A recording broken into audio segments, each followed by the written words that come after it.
कल हम लोगों ने वैसे कोशिश यही की थी कि एक ही वीडियो में एसिड हैलाइड्स भी हो जाए, अमाइड्स भी हो जाए, बट हुआ नहीं था। तो आज उसका अधूरा पार्ट हम लोग कंप्लीट करते हैं। आज का देखो जो हम लोगों का टारगेट है वो 3 फंक्शनल ग्रुप्स के बारे में है। ज़्यादा डिटेल में हम इस फंक्शनल ग्रुप के बारे में नहीं जाएंगे, ठीक है, क्योंकि जो पहला फंक्शनल ग्रुप है एनहाइड्राइड्स, वो तो चलो फिर भी आप लोगों के लिए कुछ हद तक इम्पॉर्टेंट है। आप लोग उसके साथ डील करते रहोगे आगे आने वाली क्लासेस में। और लेकिन जो बाकी के लोग हैं, जैसे एक है आप लोगों का हाइड्राजाइड्स, और उसके बाद जो नेक्स्ट वाला है दैट इज़ अजाइड्स। ये सिर्फ तुम्हें कभी कभार हाय हेलो बोलने के लिए मिलेंगे, अदरवाइज नहीं। तो इनमें कैसा है, आपको सिर्फ पता होना चाहिए कि when they are behaving like a functional group तो हमें क्या लिखना है, and when they are behaving like a locant तब हमें क्या लिखना है। बस इतना तुम्हें अगर पता है that is more than sufficient, खत्म। ज़्यादा इसमें अपना छोटा सा कैसा है ब्रेन चलाने की हमको आवश्यकता नहीं है। तो पहले तो हम ये हाइड्राजाइड्स और अजाइड्स जो कि बहुत ही चिल्लर काम है, इसको पहले फिनिश ऑफ करते हैं और उसके बाद हम लोग एनहाइड्राइड्स से मूव करेंगे, ठीक है। तो अभी पहले तो azides, they are very very very very favourite part, ठीक है, बहुत ही फेवरेट पार्ट है वो अजाइड्स का। अब ये अजाइड्स जो हैं इन्हें पहचानते कैसे हैं, तो देखो RC डबल बॉन्ड O, और अगर यहाँ पे लग चुका है N3 देन दिस पार्ट, या फिर आप कह सकते हो इस कंप्लीट चीज को हम लोग क्या कहते हैं, आप लोगों का अजाइड्स कहते हैं, ठीक है। ये कंप्लीट चीज आप लोगों की क्या कहलाती है, अजाइड्स कहलाती है। बस डन, खत्म हो गई बातचीत, ठीक है। अच्छा, अब यहाँ पे अजाइड से रिलेटेड एक छोटा सा सवाल घुमा फिरा के कैसे भी आप लोगों को पूछा जा सकता है। जैसे मान लेते हैं ये जो नाइट्रोजन है, इस नाइट्रोजन को तुम थोड़ा सा बड़ा सा सिंप्लीफाइड वर्जन में लिख दो। जैसे नाइट्रोजन है तो इसको लिख सकते हो N, यहाँ पे आ जाएगा डबल बॉन्ड N, उसके ऊपर ये पॉजिटिव चार्ज, यहाँ पे डबल बॉन्ड N, और यहाँ पे आ जाएगा लोन पेयर, और एक लोन पेयर क्योंकि आया है उसकी वजह से नेगेटिव चार्ज। तो ये जो स्ट्रक्चर है ये मैंने इलेबरेट कर दिया अजाइड का स्ट्रक्चर। अब इससे इसीलिए इलेबरेट किया है कि कल को मान लेते हैं अगर मुझे खुद को कोई पेपर में सवाल पूछना रहा MCQ टाइप, तो मैं देखो सवाल किस तरीके से पूछूंगी। मैं वहाँ पे ये पूछूंगी कि अजाइड के स्ट्रक्चर में जो नाइट्रोजन होता है मिडिल वाला, इस मिडिल वाले नाइट्रोजन की हाइब्रिडाइजेशन क्या है। लेट्स से मैंने तुमको ये पूछ लिया, ठीक है, मैंने पूछ लिया कि फर्स्ट वाले नाइट्रोजन की हाइब्रिडाइजेशन क्या है, मैंने तुमको ये पूछ लिया। मैंने तुमको ये पूछ लिया कि जो आखिरी वाला नाइट्रोजन है उस आखिरी वाले नाइट्रोजन की हाइब्रिडाइजेशन क्या है। तो अनलेस एंड अनटिल तुम लोगों को उसका स्ट्रक्चर नहीं पता होगा, ठीक है, तुम कैसे मतलब उस चीज को कैलकुलेट कर सकते हो, बराबर। तो इसीलिए आपको अजाइड्स का इलेबरेटेड स्ट्रक्चर आना चाहिए, बराबर है। अच्छा, तो अभी यहाँ पे जो ये सेंट्रल नाइट्रोजन है इसकी हाइब्रिडाइजेशन क्या है, sp। हम लोग केमिकल बॉन्डिंग नहीं पढ़ रहे हैं, ठीक है, लेकिन फिर भी थोड़ा सा IUPAC को अगर पुराने पढ़े हुए चैप्टर्स के साथ लिंक करते हुए पढ़ोगे तो तुम्हें खुद धीरे धीरे समझ में आएगा कि हर छोटी सी छोटी चीज जो आप पढ़ते हो उससे एक क्वेश्चन बनाया जा सकता है जो कभी भी आउट ऑफ द सिलेबस नहीं रहेगा, ठीक है। अच्छा, तो अब आ जाते हैं हम लोग नाइट्रोजन में। ये जो आपका नाइट्रोजन है इसकी हाइब्रिडाइजेशन क्या है, इसकी हाइब्रिडाइजेशन है sp2, और जो ये कॉर्नर वाला है इसकी भी हाइब्रिडाइजेशन क्या है, sp2। तो अगर मुझे कोई ऐसा स्ट्रक्चर बना दे अजाइड्स में कि 3 नाइट्रोजन होते हैं और 1 2 3 सच दैट कि सेकेंड नाइट्रोजन मिडिल वाला है, थर्ड वाला टर्मिनल वाला है और 1 वाला कार्बन से कनेक्टेड है, तो आप हमको ये बताइए कि आपके तीनों नाइट्रोजन्स की सीक्वेंस में हाइब्रिडाइजेशन क्या होगी। तो ये उसके हाइब्रिडाइजेशन का क्या है, एक पैटर्न है। This structure is known as आप लोगों का एजाइड्स। अब बाजू में ही देखो एक और प्राणी बैठा है, दैट इज हाइड्राजाइड्स। अब ये हाइड्राजाइड्स देखो क्या होते हैं, RC डबल बॉन्ड O, बराबर, इतना है आप लोगों के पास। उसके बाद मेरे पास NH आ गया। अगर मैं NH2 कर देती तो ये क्या बन जाता, कल की क्लास से रिलेटेड अमाइड्स बन जाता। तो अभी फिलहाल ये NH है और इस NH से मैंने एक और NH2 जोड़ दिया है, so this is known as hydrazides. ये वाली चीज़ क्या कहलाती है आप लोगों की? हाइड्राजाइड्स कहलाती है। तो बाजू में कौन थे? एजाइड्स थे, और लेफ्ट हैंड साइड में कौन है आप लोगों के? क्या है? अजाइड्स है। बस खत्म कहानी। तो आपको कंफ्यूज नहीं होना। देखो एजाइड्स में तो कोई कंफ्यूज नहीं होता है। एक इंसान अगर कहीं कंफ्यूज होता है तो आप लोगों का कहाँ पे होता है? हाइड्रा अजाइड्स में कंफ्यूज होता है, कि भूल जाते हैं हम लोग कि हाइड्रा अजाइड्स किस बला का नाम था। अभी तुम्हें बस कुछ नहीं करना है, बहुत ही सिंपल सा फंडा याद रखना है। हाइड्राजाइड्स जो होते हैं ये लोग सिर्फ और सिर्फ एज अ फंक्शनल ग्रुप ही बिहेव कर सकते हैं। मतलब इनका जो प्रायोरिटी ऑर्डर है, वैसे तो ये लोग इम्पोर्टेंट में नहीं आते, बट स्टिल इनका जो प्रायोरिटी ऑर्डर है वो इतना कम है कि ये इनके कंपेयर में मतलब कभी भी कोई दूसरा लोकेंड नहीं हो सकता फंक्शनल ग्रुप। ये खुद एक बेचारे लोकेंड के जैसे बने रहते हैं, बड़े होते हैं, ये इन लोगों का काम होता है। अच्छा, तो अभी इसको अगर आप as a functional group treat करोगे तो इसके नाम के पीछे आपको कुछ नहीं करना है, सिंपली इसके नाम के पीछे आपको एक ही वर्ड लगाना है, दैट वर्ड इज हाइड्राजाइड्स। खत्म। इसके नाम के पीछे आपको एक ही वर्ड लगाना है, that is हाइड्राजाइड्स।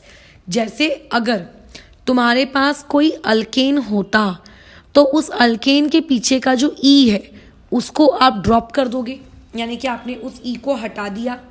After removing that ई आप लोगों ने बस क्या करना है, उसके नाम के पीछे में क्या लगा देना है? हाइड्राजाइड्स, ये वाला वर्ड लगा देना है, हाइड्राजाइड। खत्म। ये हो गई खत्म कहानी। ठीक है, अल्केन के पीछे का ई ड्रॉप किया और उसके पीछे हमने क्या वर्ड लगा दिया? हाइड्राजाइड। ये नॉमेनक्लेचर था किसका? हाइड्राजाइड्स का। इससे रिलेटेड क्वेश्चंस आ जाएंगे, जैसे छोटे छोटे H है, C है, डबल बॉन्ड O, यहाँ पे आपको लिख दिया NH NH2, ये ऐसे। तो पहचान जाना कि हम लोग किसकी बात कर रहे हैं, वी आर टॉकिंग अबाउट हाइड्राजाइड्स। तो ये जो हाइड्राजाइड्स है इसका नॉमेनक्लेचर कैसे करोगे? तो पहले जो ये आपका कार्बोनिल ग्रुप है, इस कार्बोनिल ग्रुप के पास उसका खुद का कार्बन है। आप उसके कार्बन को काउंट करो, और आप उसके कार्बन को काउंट करने के बाद आप गिनो कि आपके पास कितने कार्बन है, मात्र एक। तो ये हो जाएगा आप लोगों का मीथेन, तो इसको हम लिखेंगे मिथैनो, और उसके बाद आ जाएगा हाइड्राजाइड्स, मिथैनो हाइड्राजाइड्स। याद रखना यहाँ पे वर्ड हम लोग कौन सा यूज करते हैं? मिथैनो। अच्छा, मैंने यहाँ पे ओ लगाना मैं भूल गई हूँ, अल्केनो हाइड्राजाइड्स। तो ये हो गया उसका नाम, मिथैनो हाइड्राजाइड। अभी अगर मान लेते हैं यहाँ पे CH3 होता और C डबल बॉन्ड O और यहाँ पे होता NH NH2, तो क्योंकि यहाँ पे 2 कार्बन आ चुके हैं, ये देखो 2 कार्बन आ गए, सो इसका नाम क्या हो जाता? इसका नाम हो जाता आपके, क्योंकि टोटल 2 कार्बन है, then its name is going to be ethano hydrazides. ये इस तरीके से, ये बेसिक नॉमेनक्लेचर तुम याद रखना। ये इतना अनकॉमन नॉमेनक्लेचर है कि यूजुअली ये आप लोगों को देखने को नहीं मिलता है, मिलता ही नहीं है। ठीक है, ये बिल्कुल नहीं देखने को मिलता है। कभी कभार आप लोगों को ये चीज़ देखने को मिली तो मिली, अदरवाइज नहीं।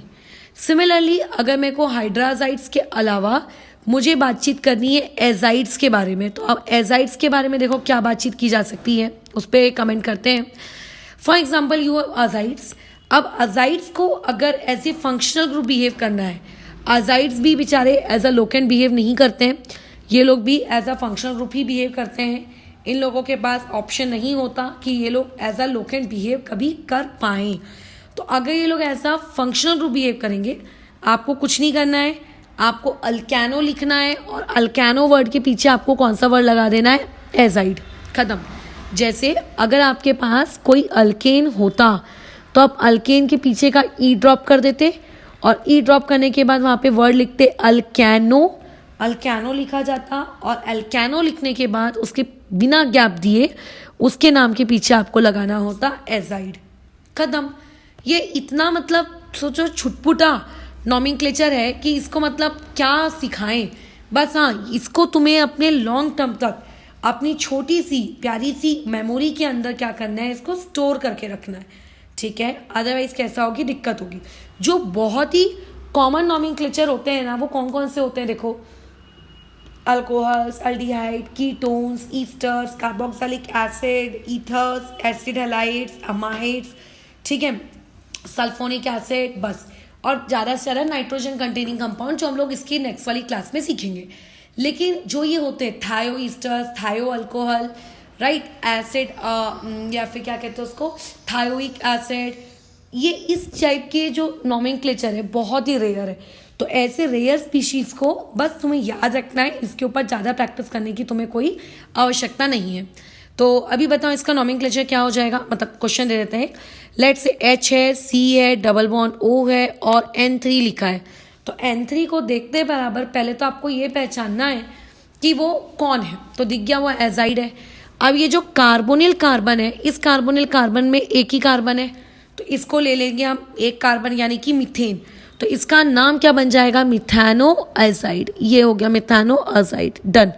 ये हो गई नॉमेनक्लेचर। क्या इसमें अभी डिटेल नॉमेनक्लेचर करना, इसमें तो तुम्हें सिर्फ कार्बन की गिनती करनी है, उन्हें ऐड करना है, उनको बारे में लिखना है कि कौन कितना है, क्या है, कैसा है, बस। ये इतनू सा और इतना ईजी पार्ट है। अब इसमें जो एक इम्पॉर्टेंट पार्ट है दैट इज एनहाइड्राइड्स। अब हम लोगों को जिसके बारे में जानना है, इन्हें हम कहते हैं एनहाइड्राइड्स, या फिर इनका दूसरा नाम होता है एसिड एनहाइड्राइड्स। अब इन्हें एसिड एनहाइड्राइड्स क्यों कहा जाता है, क्योंकि अगर आपके पास मान लेते हैं 2 मोल्स कार्बोक्सिलिक एसिड है, और अगर आप 2 मोल्स के कार्बोक्सिलिक एसिड में से अगर आप मान लेते हैं वाटर मॉलिक्यूल को एलिमिनेट कर रहे हो, जैसे आपने अभी पॉलीमर केमिस्ट्री पढ़ा था, उसमें ये सीखा था कि हम स्मॉल मॉलिक्यूल्स कंडेंसेशन रिएक्शन में निकाल देते हैं, राइट। तो वैसे ही आप लोगों के एसिड एनहाइड्राइड्स में आप क्या करते हो, 2 कार्बोक्सिलिक एसिड के आपके पास मॉलिक्यूल्स होते हैं, उन 2 कार्बोक्सिलिक एसिड के मॉलिक्यूल से अगर आप वाटर मॉलिक्यूल को एलिमिनेट कर दो, निकाल दो, रिमूव कर दो, तो आपके पास जो स्पीशीज बन के तैयार होती है that species is known as anhydrides. ठीक है, याद रखना, उसी पर्टिकुलर स्पीशीज को हम लोग क्या कहते हैं, आप लोगों का एनहाइड्राइड्स कहते हैं। So what do you mean by the term anhydrides, the molecule which is formed after the removal of water molecule from the 2 carboxylic acids is known as आप लोगों का एनहाइड्राइड। सिंस इन्हें एसिड से remove किया गया है, सो therefore we call them as acid anhydrides। जैसे अगर मान लेते हैं आपके पास कोई भी एक रैंडम कार्बोक्सिलिक एसिड होता, RC डबल बॉन्ड OH, और मान लो आपके पास एक और दूसरा कार्बोक्सिलिक एसिड है HOC डबल बॉन्ड OR-, मैंने इस तरीके से लिखा है। और आपको क्या करना है, इसके अंदर से वाटर मॉलिक्यूल एलिमिनेट करना है। मान लो मैंने यहाँ से OH निकाला, मान लो मैंने यहाँ से H निकाला। ये जस्ट एक ट्रिक है, मैं कोई तुम लोगों को एग्जैक्ट मैकेनिज्म नहीं बता रही हूँ कि वाटर के रिमूवल की, एनहाइड्राइड के फॉर्मेशन के दौरान एग्जैक्ट मैकेनिज्म क्या होती है, इस पर तो हम बात ही नहीं कर रहे हैं, हम लोग सिर्फ ट्रिक के बारे में बात कर रहे हैं। तो अभी H2O तो देखो एलिमिनेट हो जाएगा, माइनस ऑफ H2O, और जो बचा हुआ पार्ट है आप उसको ज्वाइन कर दो, तो क्या हो जाना है, उसने RC डबल बॉन्ड O, वो कनेक्टेड है O से, C डबल बॉन्ड O, और यहाँ पे आ गया R-, दिख रहा है, ये कहलाता है एनहाइड्राइड्स। अब कई लोगों को लगता है कि ये पर ऑक्साइड है, तुम्हें याद होना चाहिए, कंफ्यूज मत करना, यहाँ पे एक मिस्टेक वाला पॉइंट है। पॉलीमर केमिस्ट्री पढ़े हो तो उसमें तुमको ये बात पता है कि हम लोग पर ऑक्साइड्स किसे कहते हैं। इवन अभी अभी तुम लोगों ने पर ऑक्साइड बॉन्ड किसे कहते हैं ये भी सीखा है ऑक्सीडेशन स्टेट में, रेडॉक्स के चैप्टर में।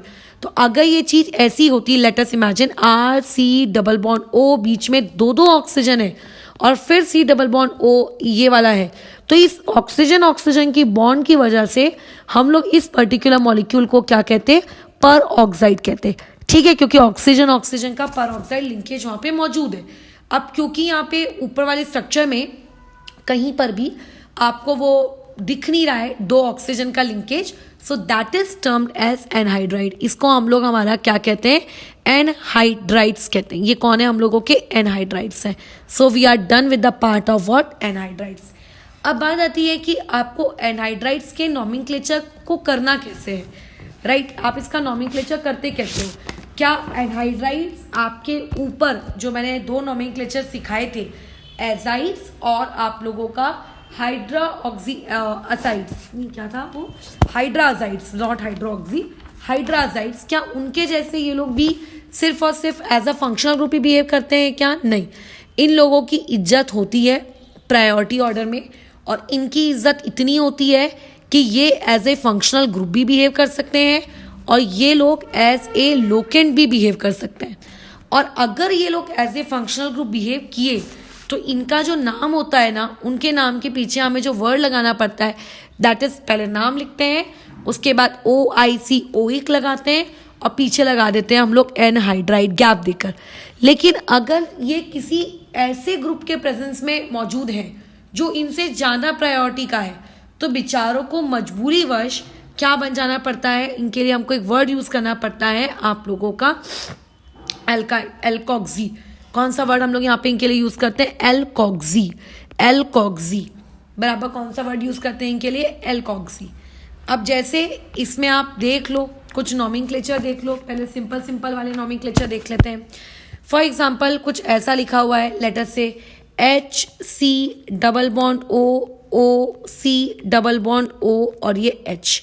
तो यहाँ पे तुम पगले के समान टोटल कार्बन एटम्स मत गिन लेना, आप सिर्फ लेफ्ट हैंड साइड में और राइट हैंड साइड में कितने कितने कार्बन है। तो LHS में भी आपके पास एक ही कार्बन है और राइट हैंड साइड में भी आपके पास एक ही कार्बन है, तो ओवरऑल तुम्हारे पास एक ही कार्बन है। सो इसका जो नाम होगा वो देखो ये होगा, इसका नाम हो जाएगा मिथेनोइक। जैसे हम एसिड का नाम लिखते हैं, बट ये एसिड तो है नहीं, तो इसका नाम क्या होगा? Methanoic anhydride. इसका नाम क्या होगा? Methanoic anhydride. अब जैसे एक और क्वेश्चन है, मान लो आपको ऐसा स्ट्रक्चर दिया हुआ है, ये आपका स्ट्रक्चर है ये ऐसा, अब आपको इसका नाम लिखना है। तो आप ये देखो कि लेफ्ट हैंड साइड कितने कार्बन है, एक कार्बन तो ये है और एक कार्बन खुद C double bond O group का है। तो लेफ्ट हैंड साइड में आपके पास कितने कार्बन है? 2, और राइट हैंड साइड में आपके पास कितने कार्बन है? 2। तो ओवरऑल कितने कार्बन हो गए आप लोगों के पास? 2 कार्बन हो गए। तो इस पर्टिकुलर चीज को हम लोग क्या कहेंगे? लेफ्ट में भी 2, राइट में भी 2, so we will call it as ethanoic anhydride. ठीक है, लेकिन ऐसा कतई जरूरी नहीं होता कि लेफ्ट और राइट दोनों में मौजूद कार्बन एटम्स की जो संख्या है वो सेम रहे, ऐसा बिल्कुल नहीं होता। दे कैन बी सेम और दे कैन बी डिफरेंट। मान लेते हैं एक केस मैंने कुछ ऐसा ले लिया जिसमें लेफ्ट साइड और राइट साइड में मौजूद कार्बन एटम्स की जो क्वांटिटी है वो अलग है। जैसे अभी मैं लेफ्ट हैंड साइड में अगर काउंटिंग करूंगी तो मान लेते हैं कितने कार्बन है यहाँ पे? 3 कार्बन है। और अगर मैं राइट हैंड साइड में काउंटिंग करूंगी और कितने कार्बन है तो मैं यहाँ कहूँगी यहाँ पे 2 कार्बन है। तो इस बार दोनों तरफ कार्बन की मतलब क्वांटिटी अलग अलग है। तो ऐसे में अब इसका नाम हम लोग कैसे लिखेंगे? तो आपको क्या कुछ नहीं करना है, पहले तो देखो बाजू वाला 2 कार्बन है, कायदे से आपको उसको इथेनोइक कहना चाहिए था, इसका नाम बन जाता इथेन ओइक। राइट वाला 3 कार्बन का है, प्रोपेन, P है, अल्फाबेटिकली बाद में आता है, तो ये आ जाएगा प्रोपेन ओइक और फिर बाद में आ जाएगा एनहाइड्राइड। मतलब जितने कार्बन है दोनों कार्बन के पीछे ओइक लगा दो और एनहाइड्राइड वर्ड का इस्तेमाल कर दो। बट कई बार ऐसा होता है कि आपको इथेनोइक वर्ड को ना लगाते हुए आप लोगों को एक वर्ड लगाने के लिए फोर्स किया जाता है, दैट इज एसिटिक। वाई ये वाला वर्ड लगाने के लिए क्यों फोर्स किया जाता है? क्योंकि जो 2 कार्बन का एसिड होता है उसको हम ज़्यादातर कॉमनली एसिटिक एसिड बोलते हैं, ना कि इथेनोइक एसिड कहते हैं, इसी वजह से। अब इसमें कई बार देखो केस ऐसा, अब जैसे ये जो मैं क्वेश्चन दे रही हूँ इसको तुम्हें बनाना है। ये देखो PH है, इधर में OH लगा है, इधर ऊपर में डबल बॉन्ड, अरे यार यहाँ ऊपर में डबल बॉन्ड O है, ठीक है, ये ऊपर में डबल बॉन्ड O, यहाँ पे एक और ऑक्सीजन, ऊपर में डबल बॉन्ड O, यहाँ पर ये इस तरीके से ये वाली चीज़। अब क्या करें? काउंट करो, आपका जो राइट हैंड साइड है वहाँ पे कितने कार्बन है? 1, ये 2, ये 3 और ये 4, तो ये हो गए 4 कार्बन। आपका जो लेफ्ट हैंड साइड है, लेफ्ट हैंड साइड में कितने कार्बन है? 1, 2 और सिर्फ 3। PH आपका कार्बन नहीं है, PH पूरी की पूरी कौन है? ये बेंजीन की रिंग है। और तुम लोगों को कल की क्लासेस देखने के बाद इतनी तो खोपड़ी में बात आई गई होगी कि नंबरिंग रिंग में कंटिन्यू नहीं होती। तो लेफ्ट हैंड साइड में सिर्फ 3 कार्बन है। अब बात यहाँ पे एक और आ गई है कि अगर मैं OH को देखूं तो मुझे ऐसा लगता है कि यहाँ पे अल्कोहल भी मेरा फंक्शनल ग्रुप है।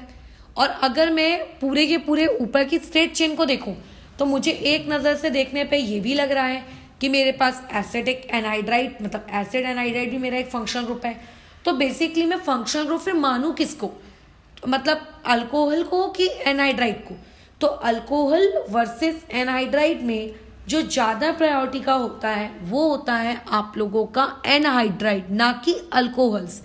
तो देयरफॉर यहाँ पे जो ये अल्कोहल है ये किसके जैसे बिहेव करेगा, will behave like a locant. और जब जब एक अल्कोहल लोकेंट के जैसे बिहेव करता है उसको हम लोग क्या कहते हैं, हाइड्रोऑक्सी। अभी वो सब टेंशन तुम छोड़ो, पहले मुझे इस एनहाइड्राइड का नाम लिखना है। पहले मैं किसका नाम लिखूंगी, ये 3 कार्बन वाले का नाम लिखूंगी जो आपका प्रोपेन या पी से शुरू होता है, या 3 कार्बन वाले का नाम लिखेंगे जो आप लोगों का, अच्छा ये कितने कार्बन का है, 1 2 3, हाँ ये 4 कार्बन कहाँ से लिख दिया, हाँ 4 कार्बन का ब्यूटे से या बाजू वाला प्रॉप से। तो ऑब्वियस है कि पहले वाला ब्यूट का लिखोगे तो आ जाएगा नाम ब्यूट, फिर डबल बॉन्ड कौन सी पोजीशन पे, देखो इसको 1 नंबर देंगे, ये 2nd नंबर, तो ब्यूट 2 ईन ओ इक, आखिरी का ई ड्रॉप करोगे और फिर वर्ड आ जाएगा एसिड। लेफ्ट हैंड साइड में भी मेरे पास कार्बन की चेन है, मैं उसकी नंबरिंग करने गई तो उसकी नंबरिंग करते वक्त मैंने क्या देखा कि उसके पास तो 2 लोकेंट मौजूद है, एक हाइड्रोक्सी और एक आपका बेंजीन रिंग। तो पहले मुझे उसके लोकेंट्स के नाम लिखने पड़ेंगे, बट वहाँ पे मुझे उसकी नंबरिंग वापस से करनी पड़ेगी, ठीक है, उसकी नंबरिंग वापस से, ठीक है, क्योंकि बीच में ऑक्सीजन आ गया है ना, तो नंबरिंग कंटिन्यू नहीं हो सकती। नंबरिंग सिर्फ कार्बन की चेन में होती है, ऑक्सीजन में नहीं होती। तो अभी OH कौन सी पोजीशन पे है, 2nd, और pH कौन सी पोजीशन पे, 3rd। अल्फाबेटिकली pH पहले आता है कि OH पहले आता है, ऑब्वियसली हाइड्रोऑक्सी पहले आता है।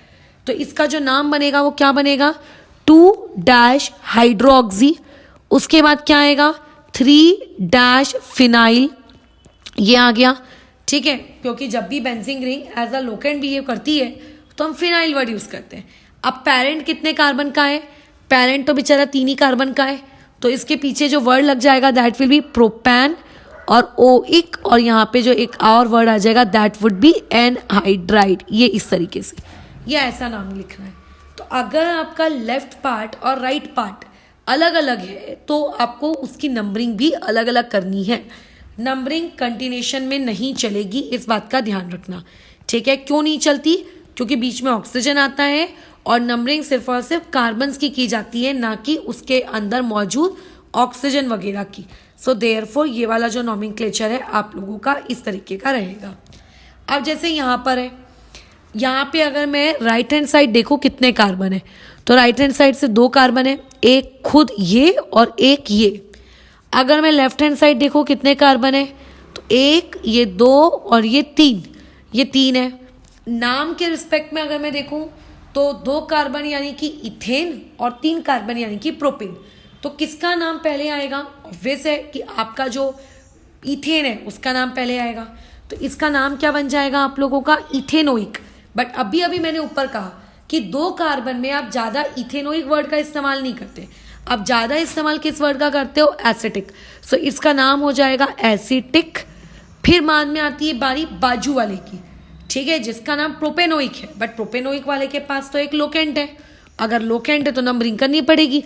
सो ये 1 नंबर, ये 2 नंबर।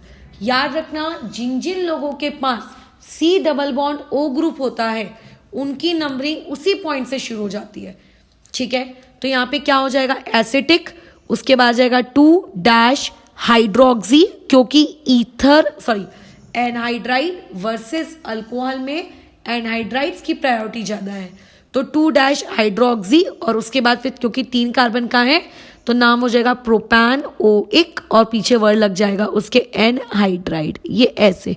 तो आपका ज़रूरी नहीं है कि लेफ्ट हैंड साइड और राइट हैंड साइड दोनों तरफ के आपके जो क्या कहते हैं नंबर ऑफ कार्बन एटम्स हैं ये क्या रहे, आप लोगों के सेम रहे, अलग भी हो सकते हैं।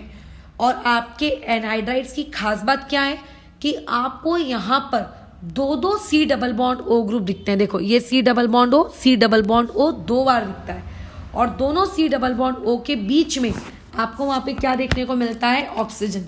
डोंट कंफ्यूज इट विथ आप लोगों का व्हाट, ईस्टर्स, क्योंकि जो ईस्टर्स होते हैं ना उन ईस्टर्स में आप लोगों को क्या रहता है, C डबल बॉन्ड O का ग्रुप भले ही रहता है, वहाँ पे ऑक्सीजन भी रहता है, बट वहाँ पे एक और C+O वाला ग्रुप मौजूद नहीं रहता है। सो इन दिस मैनर हम लोगों ने आपके जो एनहाइड्राइड से इसकी नॉमेनक्लेचर को क्या किया, समाप्त किया। तो आई जस्ट डोंट थिंक कि अब जब तुम लोगों को एनहाइड्राइड्स के नॉमेनक्लेचर लिखने की बारी आएगी, जब तुम्हें एनहाइड्राइड्स के नॉमेनक्लेचर लिखने को कहा जाएगा और लेफ्ट और राइट आपको दोनों तरफ अगर कार्बन्स की क्वांटिटी कैसी दिखेगी, अलग अलग दिखेगी, तो उसमें तुम कंफ्यूज होगे, क्योंकि कंफ्यूज होने लायक कुछ है ही नहीं, आप आसानी से इसका नॉमेनक्लेचर कर सकते हो। तो ये थी इसकी पूरी रामायण। तो यहाँ पे अभी हम लोग हमारे एनहाइड्राइड्स का नॉमेनक्लेचर रोकते हैं। अब नेक्स्ट वाली क्लास में हम लोग साइनाइड का नॉमेनक्लेचर सीखेंगे, अमाइंस का नॉमेनक्लेचर सीखेंगे और साथ ही साथ में नाइट्रो वाले ग्रुप्स का नॉमेनक्लेचर सीखेंगे, ठीक है। और कुछ अमाइंस उसी में हो गए। बाकी डिटेल नॉमेनक्लेचर तुम लोगों को मिलेगा जब तुम ऑर्गेनिक केमिस्ट्री के एक एक चैप्टर पढ़ोगे फ्यूचर में। तो हर चैप्टर की स्टार्टिंग से पहले उस चैप्टर में जो फंक्शनल ग्रुप आप पढ़ने वाले हो उससे रिलेटेड नॉमेनक्लेचर। अभी हम लोग ये नॉमेनक्लेचर क्यों पढ़ रहे हैं, ताकि आपको एक बेसिक आइडिया हो जाए कि किस तरीके से आपको ये चीज़ क्या करनी है, आगे कैरी फॉरवर्ड करानी है, ठीक है। ओके, तो फिर इसको अभी यहाँ रोकते हैं।